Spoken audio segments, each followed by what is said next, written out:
배동찬 교수의 맛있는 돈 이야기의 배동찬입니다. 여러분 반갑습니다.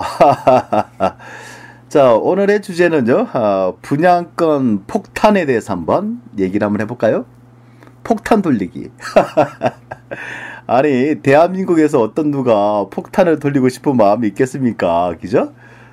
근데 실제적으로 이제 폭탄이 이제 돌려지고 있다라는 이야기죠. 그래서 요즘 이슈가 되는 게 분양권 시장의 폭탄.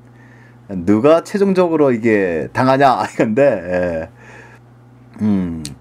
좀 부동산 시장에 대해서 제가 보기에는 이렇게 부동산 특히 분양권에 대해서 폭탄 돌리기라는 기사가 한번 뜨면 이제 그 다음 날이나 그 다다음 날 또 이와 유사한 또 이렇게 기사들이 막 뜰 거예요. 그거는 당연하잖아요. 누군가가 좀 새롭게 하게 되면 등달아서 막 하는 거. 저희 뭐 방송도 마찬가지지 않나요? 어떻게 보면 이제 다음 카페 아름다운 부자에 여러 가지 이제 게시판들이 이제 새로 장착이 되죠. 다른 뭐 카페나 됐던 이런 분들이 또 이제 저희가 쓰던 그 단어들로 유사하게 또 뭐 사용할 수도 있죠. 근데 전혀 상관없습니다. 왜냐하면 이렇게 우리 소비자들, 즉 네티즌들, 또 우리 애청자분들을 위해서 또 이제 다음 카페나 또 뭐 블로그나 또 네이버 카페나 블로그 우리가 이렇게 활동하게 됨으로써 좀 더 건전하고 좀 더 확실하고 좀 더 이제 안전하고 이런 투자를 하자는 뭐 선의의 경쟁이지 않습니까? 얼마나 좋아요. 그래서 저는 어떻게 보면 이제 마음이 풀이합니다. 예. 뭐 저랑 비슷한 거 쓸 수도 있고요. 저 또한 다른 사람이 부러우면 저 또한 따라해야 될 거 아닙니까? 그렇잖아요. 항상 배우면서 이 세 사람이 길을 걷다가도 항상 스승이 3명 중에 1명이 있다고 하니까 3명 중에 1명 빼면 2사람 중에 1명이잖아요. 확률이 50%입니다. 스승이 있을 확률은. 이거 항상 배우면서 아주 좋습니다. 부디 발전하시고 정말 우리 소비자들한테 우리 또 애청자분들한테 우리 네티즌들한테 우리 서민들한테 그래도 이게 보여줄 수 있는 그런 계기가 더 되었으면 좋겠습니다.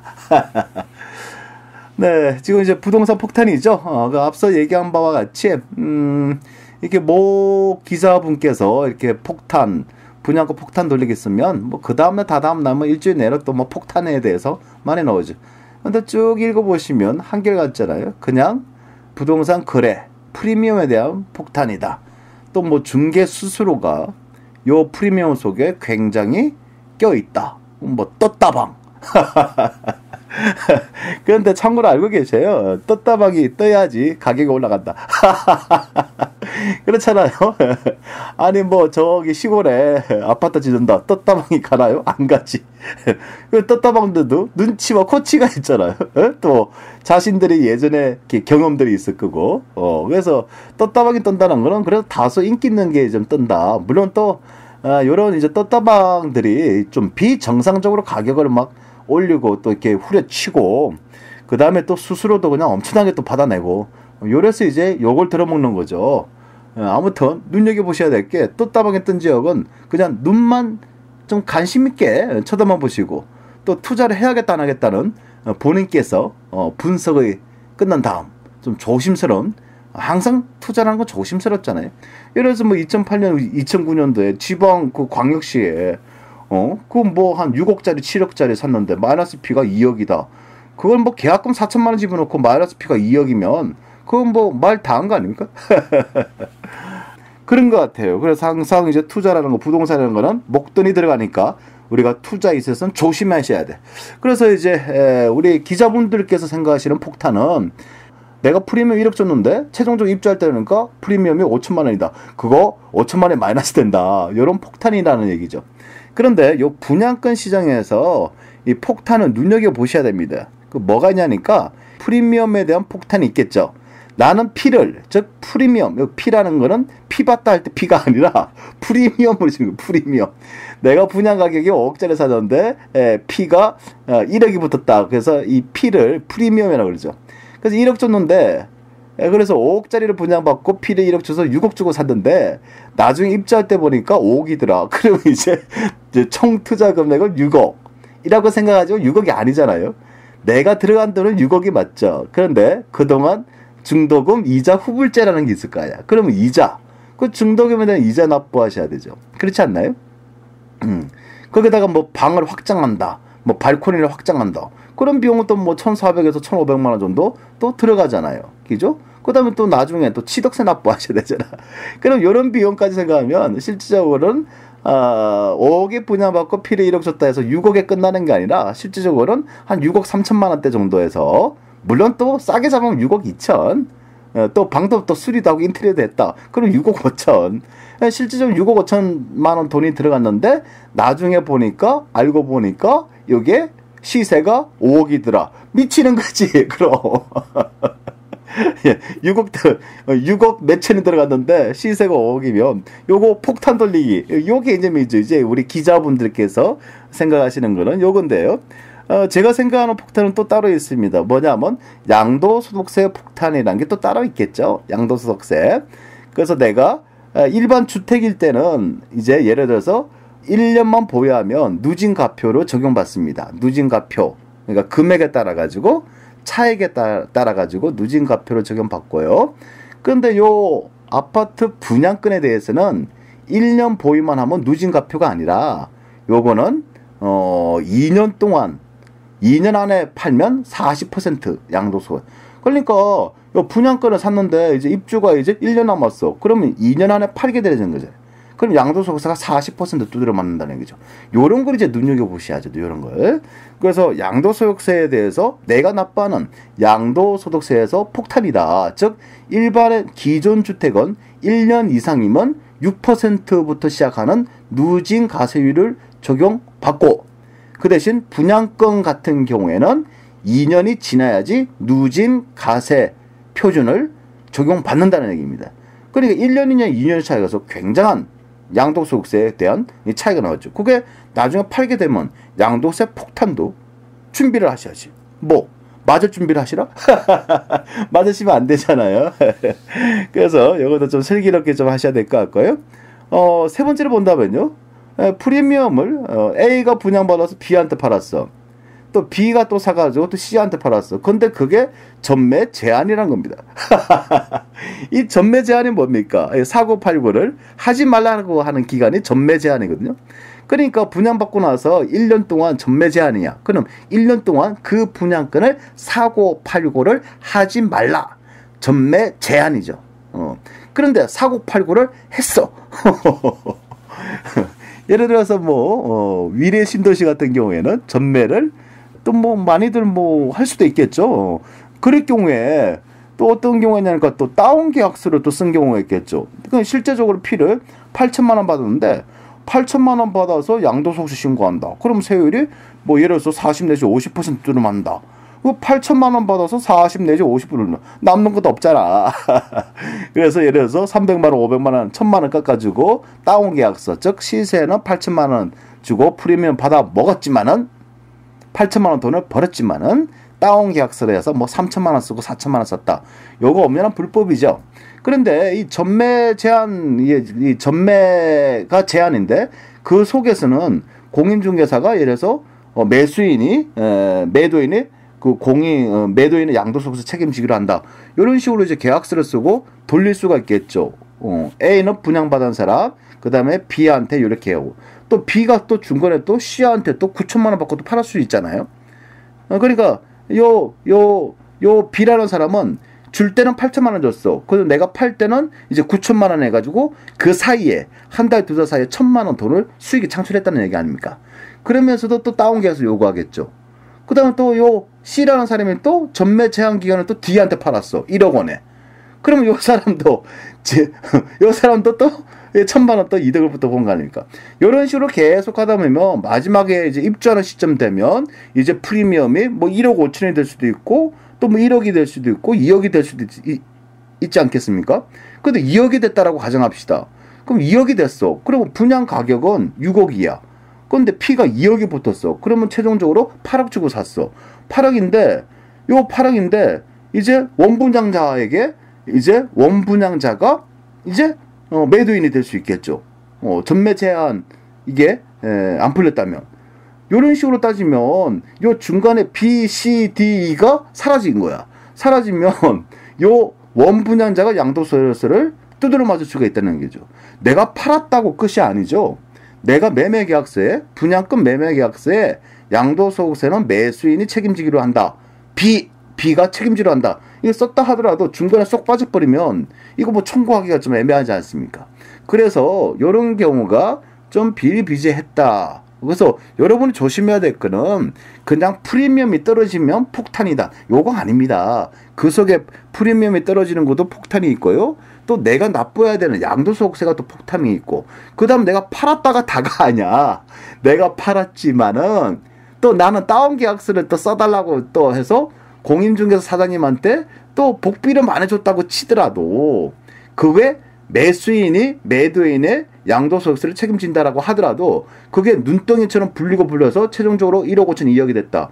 그때 내가 원분양자 나만 있다. 그러면 원분양자가 양도소득세를 또 부담할 수도 있다는 겁니다. 요게 폭탄이란 거지. 팔아서 끝이 아니라. 그렇지 않나요? 또 하나 있습니다.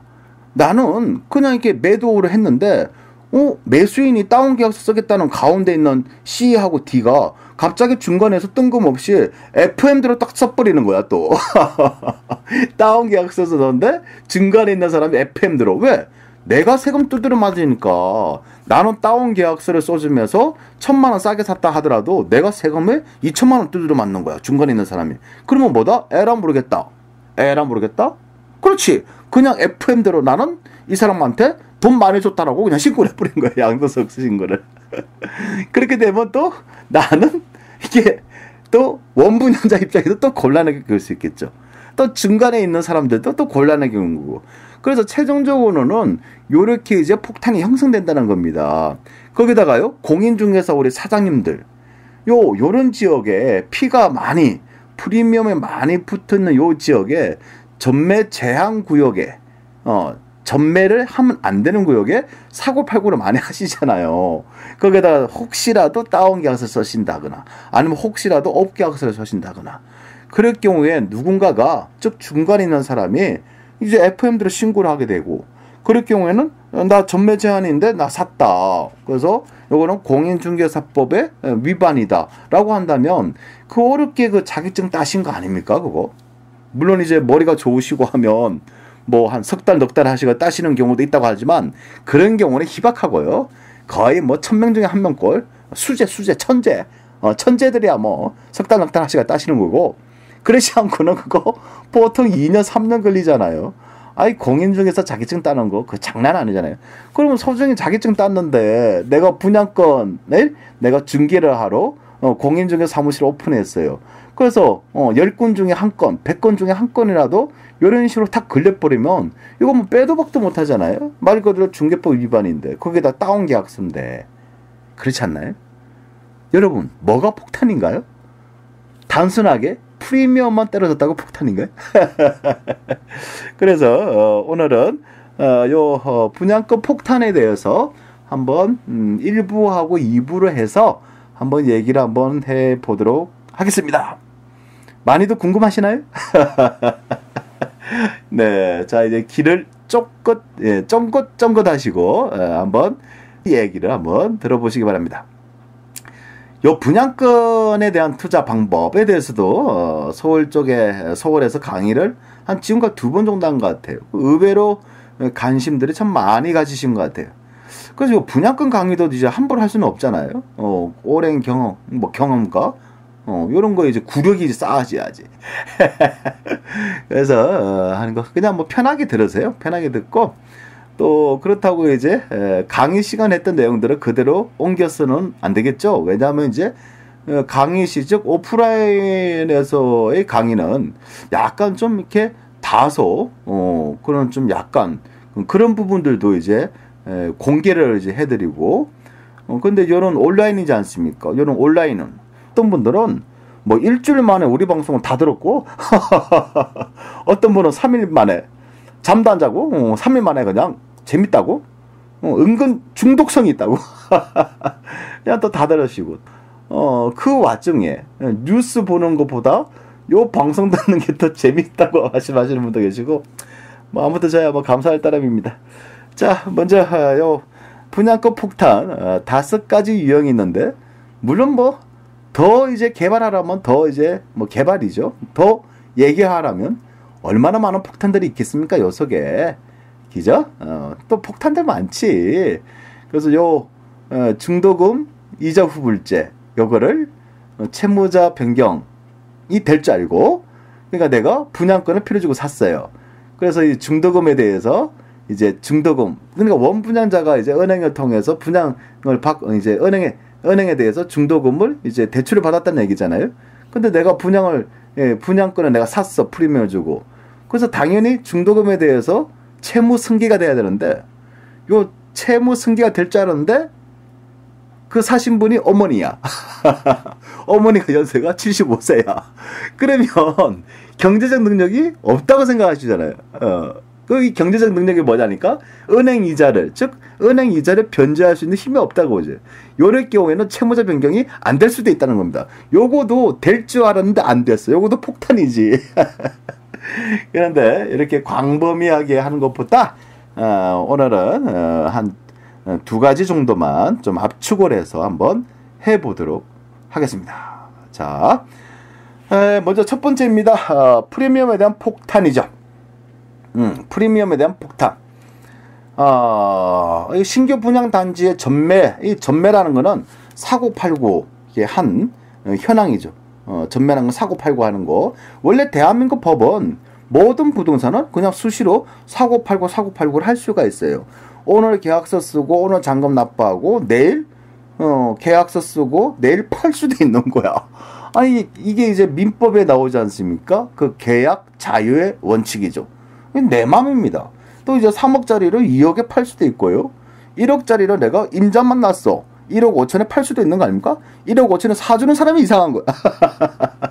예, 이거 계약 자유의 원칙이죠. 그래서 이 분양권도 전매가 허용된다는 거는 내가 오늘 분양권을 사고 내일 팔 수도 있다는 거잖아요. 예, 그래서 요 전매가 많이 이루어진다. 즉 분양권의 사고 팔고가 많이 이루어진다는 거는 좀 거래가 많이 이루어진다는 얘기죠. 그래서 예를 든다면 광주시 북구에 있는 A 사업장 같은 경우는 아파트 분양 건수가 598가구인데요. 전매 건수가 600건이 신고가 됐다는 거예요. 대박. 아니 분양한 건수보다 사고 팔고 한 전매가 더 많아. 참 웃기잖아. 예. 그래서 또 이제 부산 장전동의 B 사업장 같은 경우는 분양 가구가 뭐 1834가구인데 600건이다. 이런 식으로 또 미래신도시 D 사업장 같은 경우에는 분양 가구 400가구인데 54건이 벌써 전매가 됐다는 거죠. 굉장하잖아요. 그럼 이런 현상이 예를 들어서 광주 북구를 놓고 가지고 얘기를 해볼까요? 598가구인데 전매는 600건에 허용됐다는 거. 이 대박이야. 이런 거는 이제 초기 프리미엄이 2천만 원, 현재는 뭐 3천 내지 4천만 원이라고 하는데요. 이런 건 뭐냐니까 이게 선수 입장이죠. 선수 입장. 왜? 분양권 시장이 좀 흐름이 좋잖아요. 그러다 보니까 선수들이 이제 투입이 되겠죠. 그래서 예전 같은 경우도 마찬가지입니다. 예전 같은 경우. 그래서 예전 같은 경우도 마찬가지인데요. 그래서 어떤 경우가 있었냐니까 초반에 이제 분양권 시장이 열기죠. 그러면 이제 초반에 이제 프리미엄부터 예를 들어서 뭐 일산 쪽에 있는 무슨 아파트 꼭 굉장히 대형 평수잖아요. 비싸고 그게 초반에 프리미엄이 2,500만 원 붙은 거 아니에요? 1년 지나니까 마이너스 피가 8천만 원인데 그럼 1년 만에 2,500만 원 필요 주고 프리미엄 주고 산 그 매수자는 결론적으로는 자기 돈 1억 500만 원이 마이너스가 된 거 아닙니까? 이런 거지. 그래서 갑자기 이제 가격이 이제 떨어지는 거. 그렇죠. 그때가 2009년이었을 거예요. 한 2009년도에도 남양주에 있는 어떤 무슨 지구, 경기도의 남양주의 무슨 지구, 초반에 이제 프리미엄이 형성됐어요. 한 3천만 원 정도가 프리미엄이 형성됐어. 근데 이제 몇 달 지나니까 이제 프리미엄이 갑자기 1,000만 원이 벌써. 그래서 이 분양권을 놓고 본다면 초반에 초반에 한 두 달, 석 달까지는 피가 확 붙어요. 그 다음에 한 석 달 정도 지나면 그 피가 떨어져. 그런 곡선이 있습니다. 그런 곡선. 우리가 그런 곡선을 찾아내기 위해서 부동산 관련 책을 엄청나게 봐야 되겠죠. 또 이제 저 같은 경우는 이제 경험상 그런 곡선을 그냥 눈 감고 그냥 싹 그려버립니다. 근데 제가 그린 이 곡선이 어떤 책을 봤는데 그 책이 있더라고요. 부동산 관련 책을 아마 수백 건을 봤을 때 그 책, 제 생각과 같이, 제 경험과 같이 일치가 되는 그런 그래프가 있어요. 근데 그런 그래프조차도, 그런 도표조차도 이제는 바꿔야 됩니다. 왜 바꾸냐? 그건 옛날 거라서. 지금은 그거에 대한 양상도 약간씩 달라졌다는 겁니다. 그래서 모든 이론과 모든 주의는 때 시간에 따라서 항상 변화된다. 그래서 투자를 잘 한다는 건 바로 뭐냐니까 이러한 변화에 반응을 하는 게 투자를 잘하는 겁니다. 그래서 여러 가지 부분들이 아무튼 있습니다. 있지만은 요것도 마찬가지죠. 이제 분양권에 대한 이제 폭탄 돌리기니까 그 당시에 피가 붙었다가 한 두 달이 지나니까 이제 1,000만 원도 안 되는 가격이 되면 물론 그래요. 가슴 아파요. 또 왜 그러냐니까 작년하고 올해도 강의를 했는데 요 지역에 사신 분이 지금은 그래도 좀 나아졌죠. 그 작년에는 그분 입장에서는 좀 굉장히 좀 슬프다. 힘들다는 거지. 힘들다. 그거도 뭐 세 채 네 채를 그거를 샀다. 근데 본인이 준 가격보다 지금 그 가격이 아니다 라고 하면 슬픈 거죠. 근데 지금은 많이 좀 복귀가 됐을 거예요. 그래도 다행이죠. 그래도 복귀가 돼서. 예. 그래서 이것처럼 처음에 프리미엄을 줬다가 이제 내가 사니까 프리미엄이 떨어지더라. 그래서 이런 것도 이제 바로 뭐다? 부동산에 대한 이제 폭탄이다. 그럼 이런 가정에 이게 누가 끼냐라고 하면 요 분양권에 대한 프리미엄은 우리가 공시가격, 즉 정부가 생각하고는 그 가격이 없지 않습니까? 왜냐하면 이제 전매 제한구역에 특히 그럼 얼마에 사고 파는지를 알 수가 없잖아요. 그러다 보니까 요거는 매도한 사람, 또 매수한 사람, 또 중간에 중간에 있는 공인중개사 분들밖에 모르시잖아요. 그러면서 이제 이렇게 얘기를 하겠죠. 양도소득세 걱정하지 말고 매수인이 책임지기로 했다 해서 프리미엄 5천만 원 받으라. 그래서 프리미엄 5천만 원 받고 나머지 금액에 대해서 우리 공인중개사 수수료고 나머지는 세금이다. 뭐 이런 식으로 또 이제 절충할 수도 있는 거고. 또 어떤 분들은 이제 다운 계약서를 요구하는 경우도 있고. 아무튼 좀 그런 것 같아요. 아무튼 이런 이제 절차상에 복잡하다. 물론 이제 전매가 지났다면 또 상관없죠. 그냥 매수자 입장에서 FM대로 세금 신고를 하면 되니까. 그래서 그 오늘의 강의 주제로 본다면 이 분양권의 폭탄 돌리기인데 제일 중요한 건 뭐냐니까 프리미엄이 내가 산 가격보다 더 떨어지면 곤란하다라는 거죠. 그렇지 않습니까? 예를 들어서 위례 신도시도 처음에 프리미엄이 뭐 1억 5천까지 갔다가 지금은 7천, 8천. 처음에는 쭉 올라갔다가 나중에는 빠진다는 얘기잖아요. 그죠? 그래서 이런 식으로 여러분들이 분양권 폭탄 들리기에 대해서 좀 조심하셔야 되고 그 속에 이제 다 그렇지는 아니하겠지만은 이제 공인중개사 분들도 해서 정확한 금액을 알려주지도 않고 얼마다고 알려주지도 않고 그냥 넘기는 경우가 있다. 그래서 이런 경우는 우리는 좀 조심을 좀 해야 되지 않나라고 생각이 됩니다. 그래서 이제 우리가 통상적으로 이제 분양권을 사고 팔 때 이제 공인중개사 이제 수수료를 지급하지 않습니까? 근데 어떤 경우는 이제 공인중개사 수수료가 뭐 200, 300만 원씩 또 어떤 경우는 뭐 최대 1,000만 원까지 더해지는 경우도 있고 또 요래요. 그 분양권을 좀 팔아달라고 한다면 그 A 공인중개사가 이제 매물을 접수를 했어요. 그 다음에 A 공인중개사가 팔 수가 없으면 즉 매수자가 없으면 B 공인중개사한테 또 던지겠죠. 또 B 공인중개사도 팔 수가 없으면 C 공인중개사들한테 또 던지겠죠. 그러면 하나의 매물에 가지고 A, B, C라는 공인중개사 3명이 연루가 됐다는 거잖아요. 그럼 각자 예를 들어서 100은 먹어야 될 거 아닙니까? 그러다 보니까 최소 100만 해도 300이고 그냥 300, 300, 300 하게 되면 합이 900이 되는 겁니다. 그러니까 프리미엄이 예를 들어서 뭐 몇천만이라 하더라도 공인중개사가 몇 단계를 거치게 되면 요게 또 유통 마진이라고 할까요? 이 유통 마진이 이렇게 더해지는 거죠. 그래서 요게 이제 문제인 거야. 그죠? 그래서 이런 부분들이 좀 문제가 있으니까 여러분들이 부동산 분양권에 대한 폭탄을 예방하는 방법은 여러분 스스로가 판단 기준을 정하셔야 되는 거죠. 근데 그 판단 기준을 정하기가 상당히 어렵겠죠. 지금도 그래. 그 수많은 분들한테 또 상담 전화도 받고 직접 이제 면담을 하죠. 그래서 그런 부분은 또 있는데 한번 이제 분양권 얘기를 많이 하셔요. 그래서 그때는 여러분들 한번 잘 생각하셔야 됩니다. 왜냐하면 어떤 지역은 지금 피가 3천만 원이라 하더라도 입주할 시점 되면 마이너스 피가 1,000만 원, 2천만 원 될 수도 있다는 얘기입니다. 그렇지 않나요? 지금 피가 5천만 원이라 하더라도 입주할 시점 되면 그 프리미엄이 1억 5천이 될 수도 있고 2억이 될 수도 있다는 얘기입니다. 그러면 지금 피가 5천만 원인데 나중에는 어떻게 되냐? 또 마이너스 피 5천 또 마이너스 1억이 될 수 있다는 얘기죠. 그래서 이렇게 폭탄을 돌리는 와중에 여러분이 우수한 것이다. 또 요거 사면 안 된다. 요거를 이제 판단을 잘 하셔야 돼요. 근데 일반적으로 쉽게 판단할 수는 없겠죠.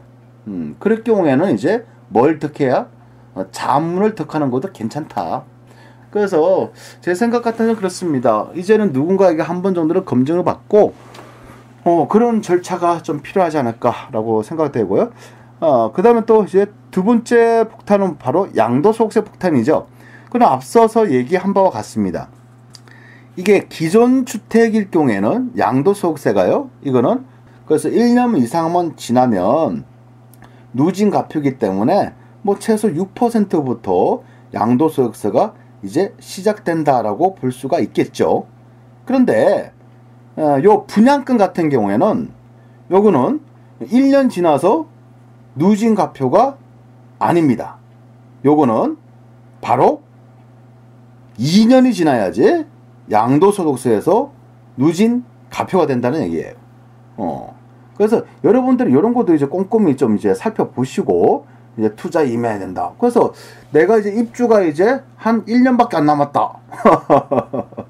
1년밖에 안 남았어요. 입주하는 그 시기가. 그런데 1년밖에 안 남았는데 내가 사서 나는 이전 등기를 안 할래. 나 이전 등기 안 하고 나는 뭐 그냥 나 팔라래. 양도 차익 보고 팔래. 그럴 경우에는 뭐다? 1년 미만이다. 라고 할 때는 이제 뭐 양도소득세가 이제 부과가 되잖아요. 뭐 40에서 그래서 50%. 이거 좀 문제가 되는 거잖아요. 그래서 요 분양권을 취득할 때도 내가 프리미엄이 1억 먹었다. 나 피를 1억 먹었다. 좋아하시면 안 된다는 겁니다. 입주 날짜가 언제 남았냐, 몇 달 남았냐, 몇 년 남았냐, 이런 것도 살펴보셔야 된다는 얘기잖아요. 그게 반해서 일반 기존에 있는 아파트들, 그래서 1년만 지났다. 내가 이전 등기를 하고, 내가 잔금 날짜하고 이전 등기 날짜, 뭐 같은 날이시겠죠, 대부분이. 아무튼 내가 잔금을 했어요. 실제적으로 잔금을 했어. 그런데 양도 차익이 예를 들어서 뭐 1200만 원 미만이야. 그러면 이제 6% 이제 적용을 받는다는 얘기고. 그리고 4600만 원 이하야. 그러면 15% 적용이고. 또 이제 8800만 원 이하야. 그럼 24% 적용이고. 이렇게 이제 누진가표가 된다는 거죠. 근데 양도소득세 중에서 분양권 같은 경우에는 이거는 40%를 2년이 지나야지 요 누진가표 적용된다는 얘기죠. 그래서 내가 분양권을 프리미엄 주고 샀는데 나중에 팔 때 보니까 또 2년 미만이야. 2년 미만이면 40%는. 그래서 뭐 양도 차익 5천만 원 먹었다라고 하더라도 40% 양도소득세 납부하면 또 스스로 납부했잖아요. 살 때, 팔 때. 그럼 남는 게 뭐가 있어. 이런 얘기가 될 수가 있겠죠. 그래서 여러분들이 나중에 파실 때 취득하는 게 중요한 게 아니잖아요. 매도하는 것도 중요하지 않습니까? 잘 사는 것도 중요하지만 잘 파는 것도 중요하다. 특히 세금관계, 양도소득세 40%를 두드려 맞을 것이냐 아니면 누진가표로 이 부분에 대한 차이가 있겠죠. 그래서 부동산 폭탄 들리기. 두 가지로 압축해야 되면, 결론적으로 두 가지 압축하면, 첫째, 현재의 프리미엄이 끝까지 가는 건 아니다. 현재 프리미엄이 오를 수도 있고 떨어질 수도 있다. 요거 판단을 여러분들이 잘 하셔야 된다. 두 번째, 분양권 양도소득세는 기존 아파트 1년 이상 하면 누진과표인데 분양권의 양도소득세는 2년을 보유해야지 누진과표다. 즉 1년 6개월 했다가는 양도소득 40% 뚫어맞는다. 그래봐야 실제적으로 기존 아파트로 매입하는 것도 괜찮지 않나 라고 볼 수가 있겠습니다. 자, 분양권 폭탄, 어마어마한 얘기입니다. 무서운 폭탄인데 분양권에 폭탄을 맞으시면 안 된다는 얘기를 마지막으로 하면서 방송 마치도록 하겠습니다. 애청하신다고 수고들 많이 하셨습니다. 이상까지 배종찬이었습니다.